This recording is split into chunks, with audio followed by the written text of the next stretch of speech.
പിന്നെ ജീവിതത്തിൽ നമ്മൾ മുൻപോട്ടൊക്കെയുള്ള കാര്യത്തെ ചിന്തിക്കേണ്ട, മുൻപോട്ടുള്ള കാര്യങ്ങൾ.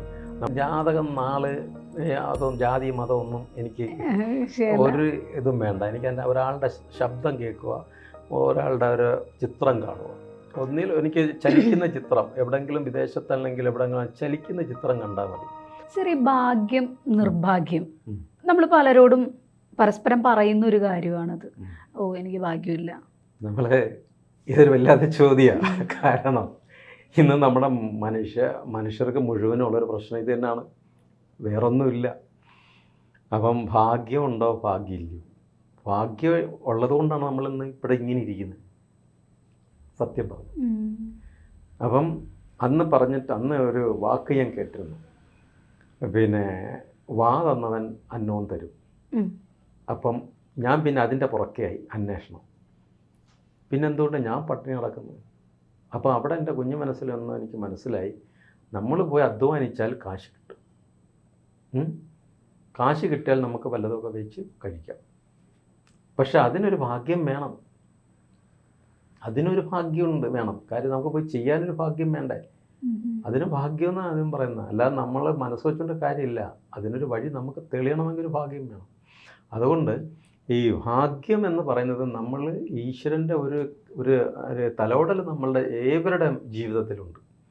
നമ്മൾ എത്രത്തോളം നമ്മൾ ദൈവികമായി ഈ പ്രപഞ്ചത്തെ സ്നേഹിച്ച് ദൈവത്തെ നമ്മൾ സ്നേഹിച്ച് പോകുന്നു, തീർച്ചയായിട്ടും നമ്മൾക്ക് ഒരു ചെറിയ ഇളങ്കാറ്റ് പോലെ നമുക്കൊപ്പം ആ ഭാഗ്യം ഉണ്ടാവും. നമ്മളുടെ പ്രവൃത്തി കൊണ്ടാണ് അതിനെ നമുക്ക് പരിപോഷിപ്പിച്ചല്ലേ, അതിൻ്റെ പ്രവൃത്തിയുടെ ശക്തിയാണ് നമ്മളെ വലിയ നിലയിലാക്കിയെടുക്കുന്നത്. നമ്മുടെ പ്രവൃത്തി കൊണ്ട് വേണമെന്നുണ്ടെങ്കിൽ ഇപ്പൊ മാളിക മുകളേറിയ മന്നന്റെ ഉള്ളിൽ തീർച്ചയായിട്ടും അത് വളരെ അർത്ഥമായ കാര്യമാണ്. കാരണം വെച്ചാൽ സത്യമായ കാര്യമാണ്. കാരണം വെച്ചാൽ നമ്മൾ ഈ കുറേ നമുക്ക് സുഖ സൗകര്യങ്ങളും കാര്യങ്ങളും വരുമ്പോൾ നമ്മൾ മറക്കും, എല്ലാം കഴിഞ്ഞതൊക്കെ മറക്കുമ്പോൾ ഇതെല്ലാം കണ്ടുകൊണ്ടിരിക്കുന്ന ഒരു ശക്തിയുണ്ട്, അല്ലേ? അപ്പം ഇതൊരു മറ്റൊരു മനുഷ്യന് അല്ലെ മറ്റൊരു വ്യക്തികൾക്ക് ഇതൊരു പാഠമാവാൻ വേണ്ടി ഒരു രീതിയാണത്. കാരണം വെച്ചാൽ എത്ര അഹങ്കരിച്ചാലും നമ്മൾ താഴെ വന്നേ സമ്മാനമുള്ളൂ. തീർച്ചയായിട്ടും നമ്മൾ ഈ പറയുന്നത് പോലെ നമ്മളുടെ പ്രവൃത്തി കൊണ്ട് തന്നെ നമുക്കെല്ലാം നശിക്കുന്നത്. മനസ്സിലെ തുടക്കത്തിൽ ഒരു മനുഷ്യൻ ദരിദ്രനായിട്ട് ഇവിടെ ആരും ജനിക്കുന്നില്ല, ശരിയല്ലേ? പക്ഷേ ജനിച്ച് വീഴുമ്പോൾ നമ്മളുടെ കുടുംബ പശ്ചാത്തലം ഇച്ചിരി മോശമാണെങ്കിൽ തീർന്നു. അതെന്തുകൊണ്ടാണ്? നമ്മൾ പിന്നെ കുടുംബനാഥൻ മോശമായ മദ്യപാനമോ അല്ലെങ്കിൽ മറ്റേ രീതിയിലുള്ള പണം ചിലവഴിക്കുകയോ അല്ലെങ്കിൽ അത് നല്ല രീതിയിൽ അധ്വാനം നടത്താതെയോ ജോലിക്ക് പോകാതെ അല്ലെങ്കിൽ അങ്ങനെയൊക്കെ ഉള്ള ഒരു കുടുംബനാഥൻ ഒരു കുടുംബത്തുണ്ടെങ്കിൽ തീർച്ചയായിട്ടും ആ കുടുംബത്തിന് ഉയരാൻ പറ്റില്ല. ആ കുടുംബത്തിനാണ് ഭാഗ്യദോഷമെന്ന് അവർ സ്വയം പറയുന്നത്. അവർ സ്വയം പറയാൻ ഞങ്ങൾക്ക് ഭാഗ്യമില്ലെന്ന്. പക്ഷേ അത് മറിച്ചതൊക്കെ ഒന്ന് മാറ്റി എൻ്റെ ഒരു ഇത് പറഞ്ഞു, ഞാൻ എൻ്റെ സത്യമായ കാര്യം പറയണം. നമ്മൾ ജീവിതത്തിൽ നമ്മൾ മുൻപോട്ടൊക്കെയുള്ള കാര്യത്തെ ചിന്തിക്കേണ്ട, മുൻപോട്ടുള്ള കാര്യങ്ങൾ. നമ്മൾ രണ്ട് ഭാഗത്ത് നിൽക്കുന്ന ആൾക്കാർ നല്ല രീതിയിൽ ജീവിച്ചു പോകുമ്പോൾ അവർക്കൊപ്പമെങ്കിലും ചെന്നില്ലെങ്കിലും കുറച്ചെങ്കിലും നമുക്കെത്തണം. അത് നമ്മൾ ചെയ്യേണ്ടത് എന്താ? നമ്മൾ സമ്പാദ്യശീലം ഉണ്ടാക്കിയെടുക്കുക.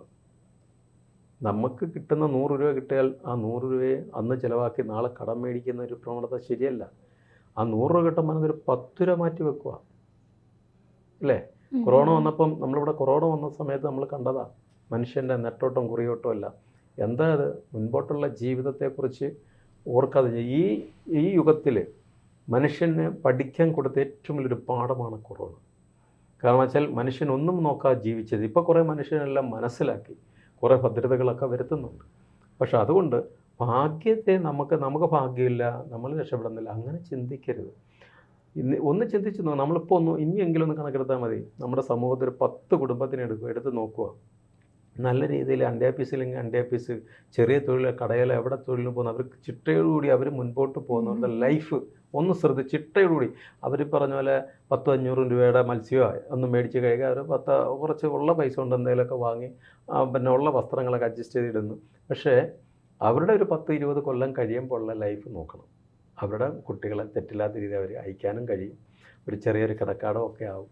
അത് ഉറപ്പായ കാര്യമാണ്. അതിനാണ് അവരുടെ പ്രവൃത്തിയും അവരുടെ ഈശ്വരധീനവും കൊണ്ടാണ് അതൊക്കെ സംഭവിക്കുന്നത്.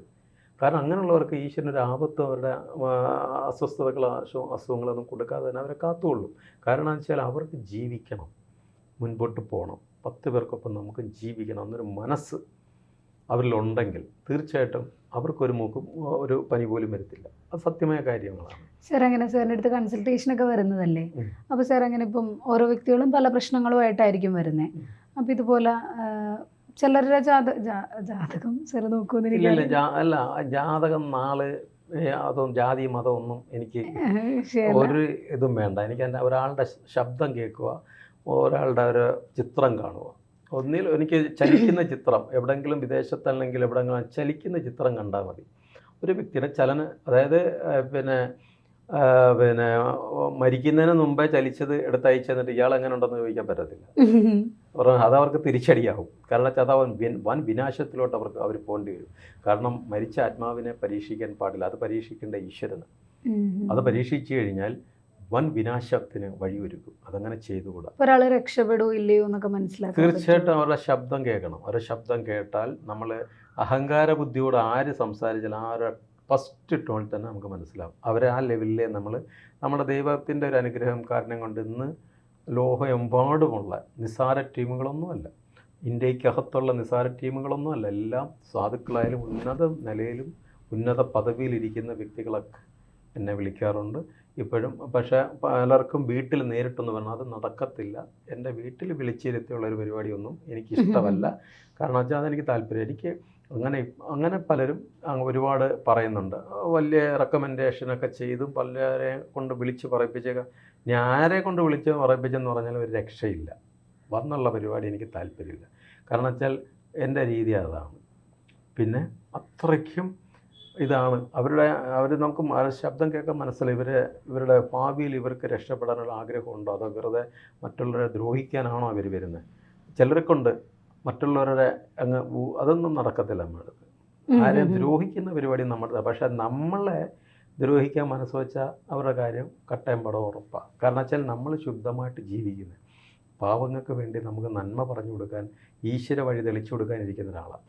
അപ്പോൾ ആ ആളിനെ പരീക്ഷിക്കാനൊക്കെ വന്നു കഴിഞ്ഞാൽ നടക്കത്തില്ല. അതുകൊണ്ട് നമ്മളുടെ അടുത്ത് വരുന്നവർക്ക് തീർച്ചയായിട്ടും പറഞ്ഞു കൊടുക്കുന്ന കാര്യങ്ങൾ അതുപോലെ അവർ പ്രവർത്തിക്കുമെന്നുണ്ടെങ്കിൽ, സത്യസന്ധമായ രീതിയിൽ പ്രവർത്തിക്കുന്നുണ്ടെങ്കിൽ നല്ലതേ വരും. പിന്നെ പാലം കടക്കോളം നാരായണ, അത് കഴിയുമ്പോൾ കൂരായണ എന്ന് പറയുന്ന മനുഷ്യരാണ് നമുക്ക് ഏറ്റവും കൂടുതൽ ഉള്ളത്.